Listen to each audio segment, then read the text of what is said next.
denizens of the night. Welcome to another episode of the macabre, the terrifying. Broadcasting live from the dark corner of an abandoned barn, I will be your guide through the witching hours. Tonight, we'll hear the account of a young farm worker who loses a cow and finds something else. This story is called If Missing Livestock Returns, Kill It Immediately, and is written by Reddit user CatfishBlockparty. When I was 23, I had a security gig at a dairy farm outside of Delphos, Ohio. It was a modest place, only holding a few dozen cows at any given time. My then co-worker, a 34-year-old recovering meth addict named Corey, had just been fired for letting a cow go missing on his watch. A fireable offense in every sense of the word. For starters, Corey was insane. By the time I'd met him, drug-induced psychosis had rendered him virtually schizophrenic. On long nights spent with him during my training period, he'd tell me about CIA agents that were out to get him. He was convinced that they were broadcasting thoughts into his head via electromagnetic waves, and that they would stop at nothing to ruin his life. More than once, I'd catch him glancing over his shoulder or peeking out of windows with a dumb look on his face, hoping to catch a glimpse of whoever was following him. That's the type of person that Corey was. Each of our cows had an ear tag, labeled with a number. At 8 p.m., they were each to be guided into their own respective stalls and locked in for the night. Padlocks became the norm after an incident with local kids a few years earlier. In the mornings, we'd have to carry around a clipboard containing each lock combination and individually release each one. It made for an annoying way to start the day, but the cows were a hell of a lot more secure that way. That's what made Corey's story so unbelievable. He had claimed that the previous night, cow number 29 had been locked away in her stall along with the others. He told us that the only thing out of the ordinary that night was an obnoxious bat stuck in the rafters that he planned to deal with in the morning. In order for his claim to be true, an intruder would have had to unlock the barn with a set of keys, unlock 29's stall with the correct combination, then reset both of the locks and leave undetected. Either that, or they picked up a 1,600-pound animal and leaped through a window. Considering Corey's nasty habit of abandoning his duties in order to twitch and hallucinate in the corner, a small part of me believed that some two-bit thief might have been able to get one over on him. My boss, however, a 50-year-old hothead, concluded that Corey must have been involved with the cow's disappearance and promptly kicked him to the curb. With nobody else to fill his position, my boss had offered to pay me extra for each of his duties that I could complete until we received a new hire. Naturally, I agreed. I'd be heading back to school in a few weeks and needed all the money I could get. My first night back at work began normally. Since I'd now be doing the work of 2 security guards, I'd arrived early to get a head start on Corey's checklist. I started by sweeping out the barn. Farmhands tried to keep the TMR in a long pile just in front of the stall doors so the cows could eat throughout the night, but that shit practically painted the floor by the time I got there. Midway through, I noticed something reflective in the corner of the barn. I lazily swept a loose bit of corn and hay over to it to investigate. On the floor before me was a neon yellow ear tag. I picked it up to examine it. 29. Next to 29's ear tag were the skeletal remains of a bat. I guess that was just another thing that Corey never got around to dealing with. I swept up the bones along with the rest of the barn. By the time I was finished, it was already 8 p.m. I made my way out to the fields and then, one at a time, I guided each cow to its assigned stall. I got through about 10 or so before I noticed something strange.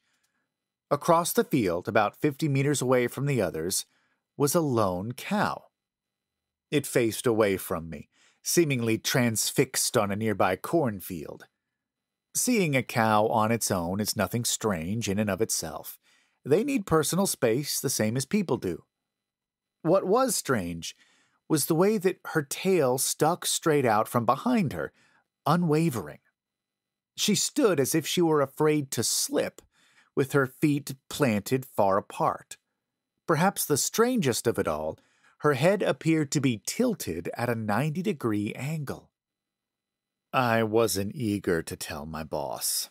They'd put down many sick cows before, but losing 2 in the matter of a week might have been enough to send him over the edge. I decided to save that cow for last, as I continued to guide the rest of them inside for the night. Being in charge of twice the amount of cows I was used to was time-consuming. It took me nearly an hour to round them up. By the time I locked number 36 for the night, it was 9 o'clock. I should have been making my rounds by then, especially given the circumstances. I just had that last cow to deal with. While contemplating how long it was going to take me to unlock each cow in the morning, I realized something that made my blood run cold. The only stall left empty was number 29. I shuffled to the field. Surely enough, she was there. She hadn't moved an inch since I'd started the process of moving them. I approached her slowly. It was surreal seeing a creature frozen in such an odd position. As I came up on her, I could hear a definite but muffled chittering. It was unlike any noise I'd ever heard from a cow. What the fuck did you eat? I thought to myself. I whistled to the cow before approaching her to avoid startling her. On a dime, the chittering ceased. The cow's left ear rose to face the sky and began to oscillate rhythmically like the periscope of a submarine. I could tell that moving this one would be a challenge. I rubbed her back in an attempt to soothe her. Bonding is key when establishing any sort of relationship with an animal. I'd never interacted with 29 before, so we were unfamiliar with each other. Her skin felt bizarre, like clay with hide draped over it. I walked around to see her face. Her eyes were peeled open, darting around rapidly. Her mouth hung open and drooped to the side. I examined her left ear, searching for a place to reinsert her tag, but there was no piercing. I strapped a halter to 29's mouth and began to lead her. It was like trying to uproot a tree with a bike chain. Each tug I gave was fruitless. I began to put my weight into it, but still no luck. And when I say no luck, I don't mean that 29 wouldn't follow me. I mean that her body showed zero sign of being affected by my body weight whatsoever. Cows are strong creatures, but they're not made of stone. I was perplexed. After 15 minutes of this, I decided it was useless to continue on. With the clock ever ticking, I could no longer afford to neglect my rounds. I began to walk to the security post to collect my flashlight and get on with the night. As I pondered my life choices whilst dancing my way through a minefield of cow patties, I heard a slow trotting. I looked behind me to see that the cow had in fact moved. 29 was now facing me. Not so shy now? I wondered. I turned around and continued walking towards the gate. When I made it halfway through the field, I began to hear the trotting again.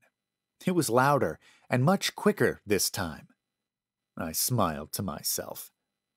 Wish I'd known to walk away sooner. Without turning to face the cow, I walked into the barn and began fumbling with 29's padlock. 3 left, 32 right, 23 left. As the lock clicked open, I heard the floorboards behind me creak. A slow, vocal droning noise turned to a sickly gurgle. "I hope to God whatever you've got isn't contagious," I said before spinning around.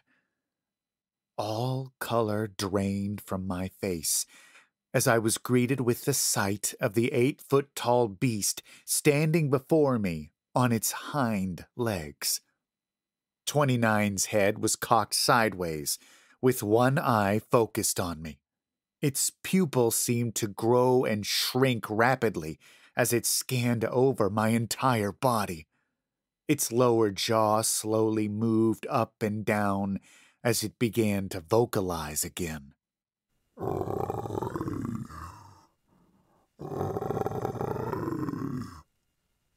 It began to creep towards me.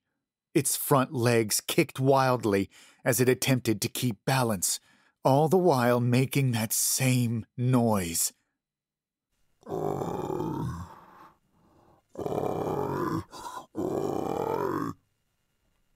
I began to feel lightheaded. I grabbed 29's padlock and made a break for the door.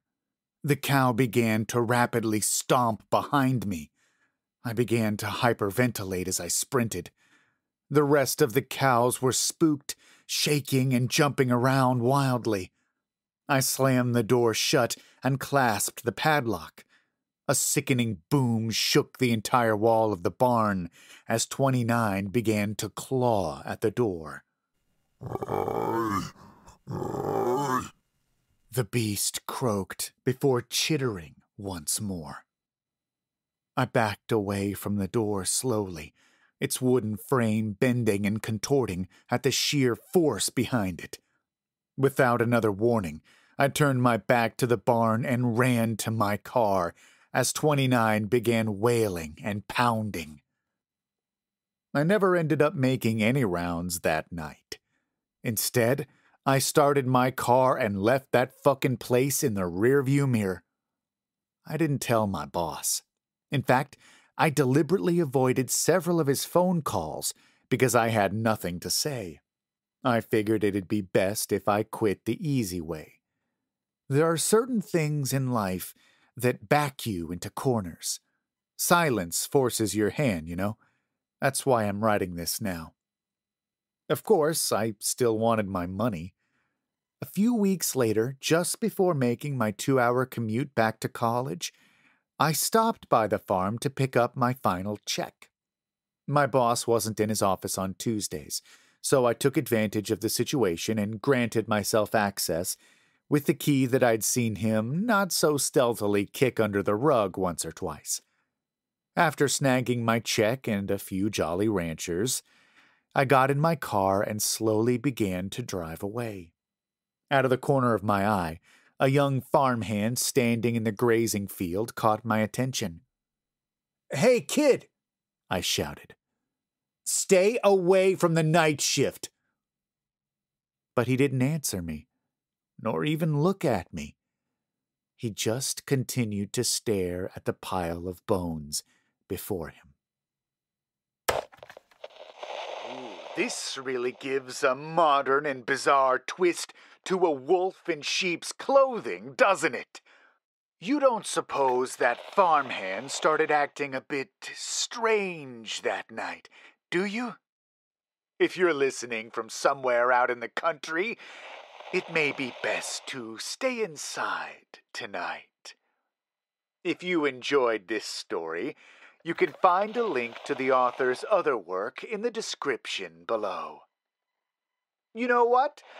I think my lust for horror is not quite sated yet.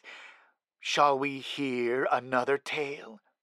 Our next story revolves around a dear, sweet grandma who begins to change. This story is called I Live with My Grandma. She started acting odd and is written by Blair Daniels. I moved in with my grandma about a year ago. Some people think it's dorky for a 21-year-old to live with her grandma, but I love it. She's the best roommate, never complains, even when I have people over or stink up the kitchen with a cooking experiment. The rent's cheap, and in return I cook for her, drive her around, etc. We're really close, too. She's kind, has a sharp sense of humor, and can entertain me for hours with tales from her childhood in Italy. But then things started to change. On Wednesday evening, I needed some scissors. They weren't in the usual place, so I went upstairs to Grandma's room, where she sews sometimes.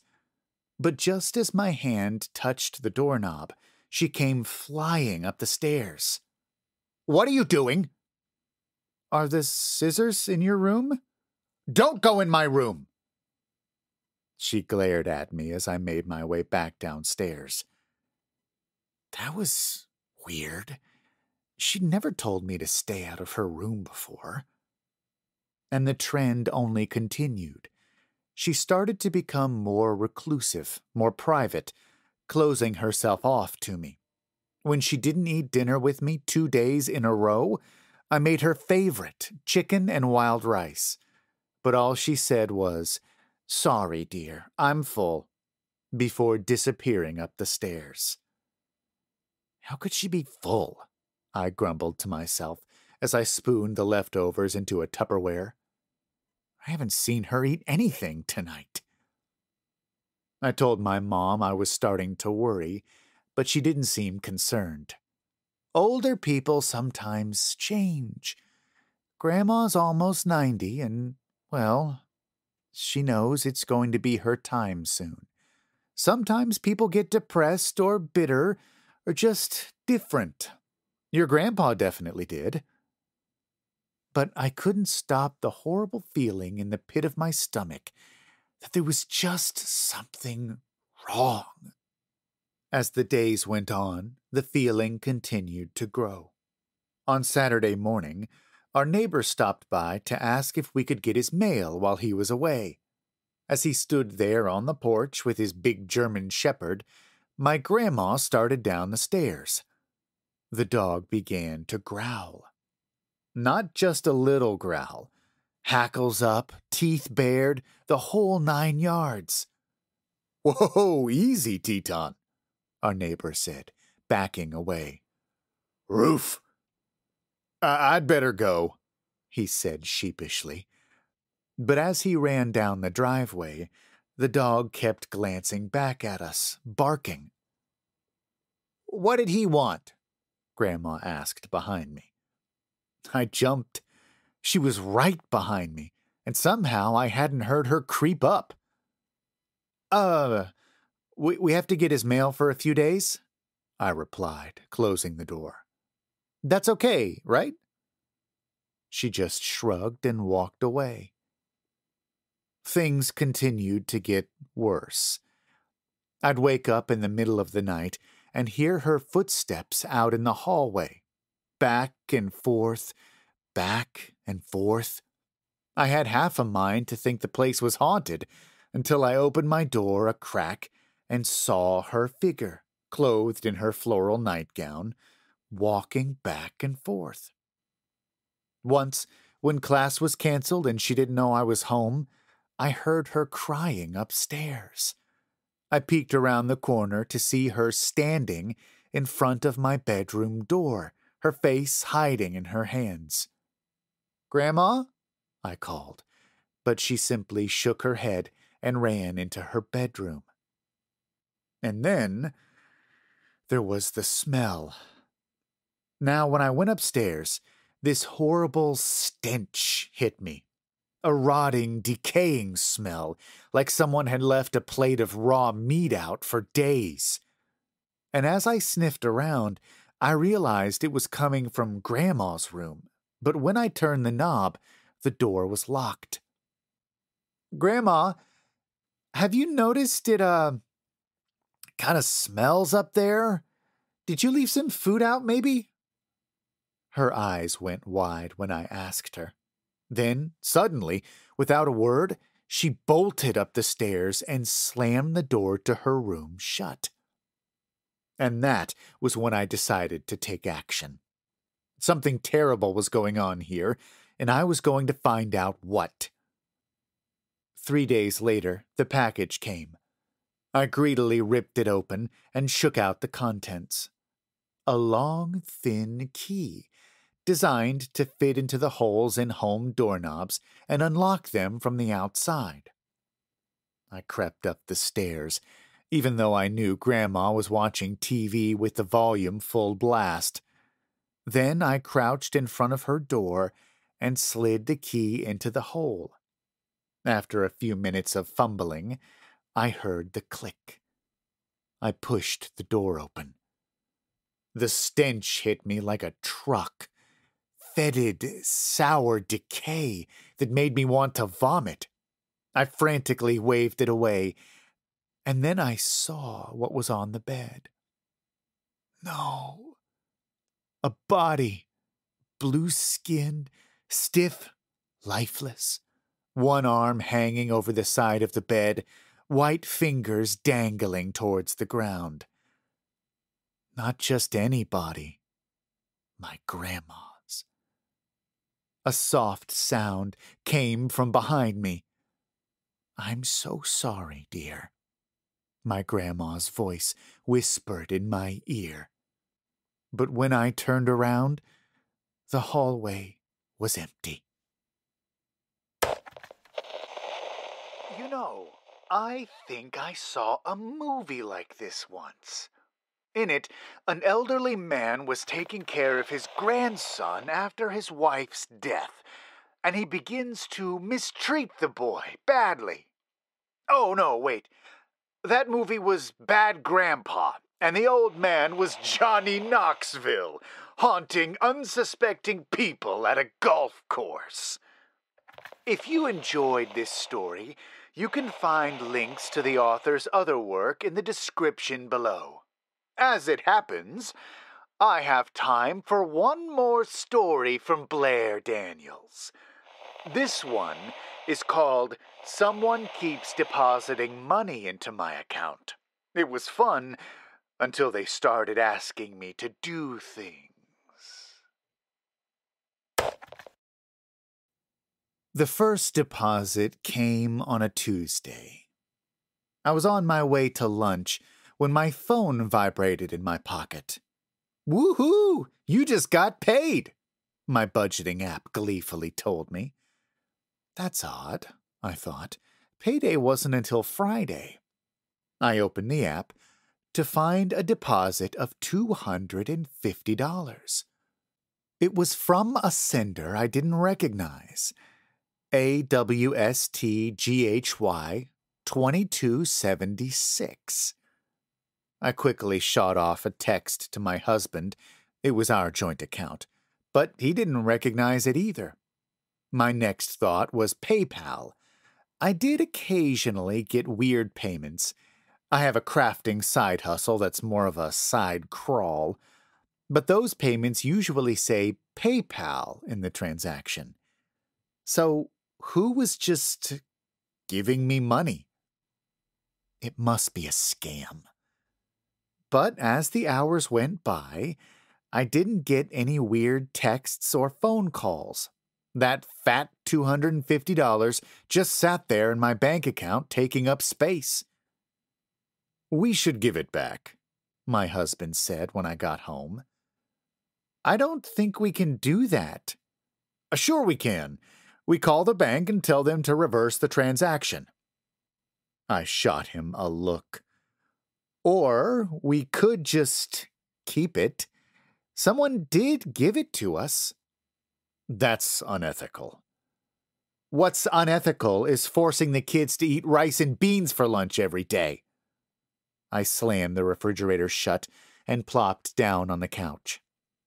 "Look, I feel a little weird about it too, okay? But it's not like I picked up a wallet someone dropped and found $250 in it. Someone actually gave this to us, whether it was accidental or not." We argued about it until we went to sleep. Well, not really argued, more just aggressively talked at each other. With 3 kids and 2 full-time jobs, neither of us had the energy to properly argue anymore.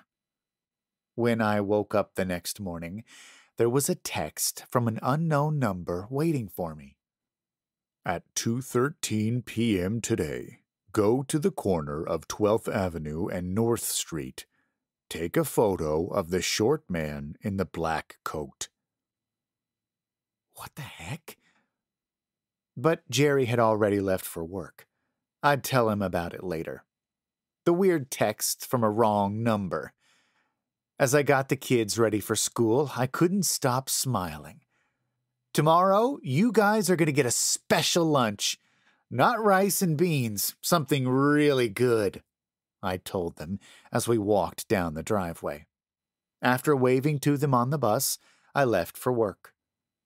But then another text came in as I was riding the elevator up. If you want to keep the $250, take the photo. My throat went dry. It wasn't free money. Some weirdo wired $250 to me. The elevator doors slid open, and I stumbled out.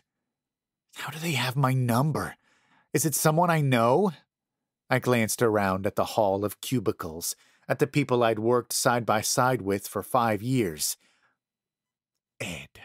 Ed is weird enough to pull some shit like this. But then I frowned. If Ed were wiring me $250, he would be asking for a photo of, something else. I set my phone face down on the desk and got to work. I didn't spend another thought on the text. I pretended it didn't even happen. I just focused on my happy little spreadsheets, on the upcoming presentation, and hoped it would all go away by 5. It didn't. At 2 o'clock sharp, my phone buzzed loudly, and when I pulled up the text, my breath caught in my throat. Why haven't you left yet? I glanced wildly around the office, but nobody was looking at me. I ran over to the window. The sidewalk below was filled with people, but none of them were looking up in my direction. Fear pounded through my veins. Bzzz. You want to give your kids that special lunch tomorrow, don't you? I froze. No. They'd been in my yard, watching me, and now they were somewhere on the street or in this very office, watching my every move. I shot up from the desk and ran to the elevator. It took me 8 minutes to get to the corner of 12th and North, running in heels. Panting, I glanced around at my surroundings, but I didn't see anything out of place. A woman jogging by, a mother pushing a stroller, 2 businessmen arguing as they crossed the street. And at 2:13, a short man in a black coat strolled into view. He pressed the button for the crosswalk. Quickly, I whipped out my phone, pretended I was texting, and snapped a photo of him. I rushed back to the office building, tears stinging my eyes as my fingers slid across the screen. "Here's your photo," I texted with the image. "Now leave me the fuck alone." After work, I went to the grocery store. I got my kids organic sliced turkey, and aged Gouda, and fucking gourmet Swiss chocolate for lunch tomorrow. I'd played their stupid little sick game, and damn it if I wasn't going to reap the rewards. As the goods approached the conveyor belt, my phone vibrated. "Woohoo! You just got paid!" My heart fell into my stomach, and it fell through the floor when I saw the amount. $1,000. Whatever they were going to ask me to do tomorrow, I had a feeling it was going to be a lot worse than taking a photo of some random guy. I threw my groceries into the trunk of the car, the whole world going blurry with my tears. Just ignore it. Whatever they ask you to do tomorrow, just don't respond.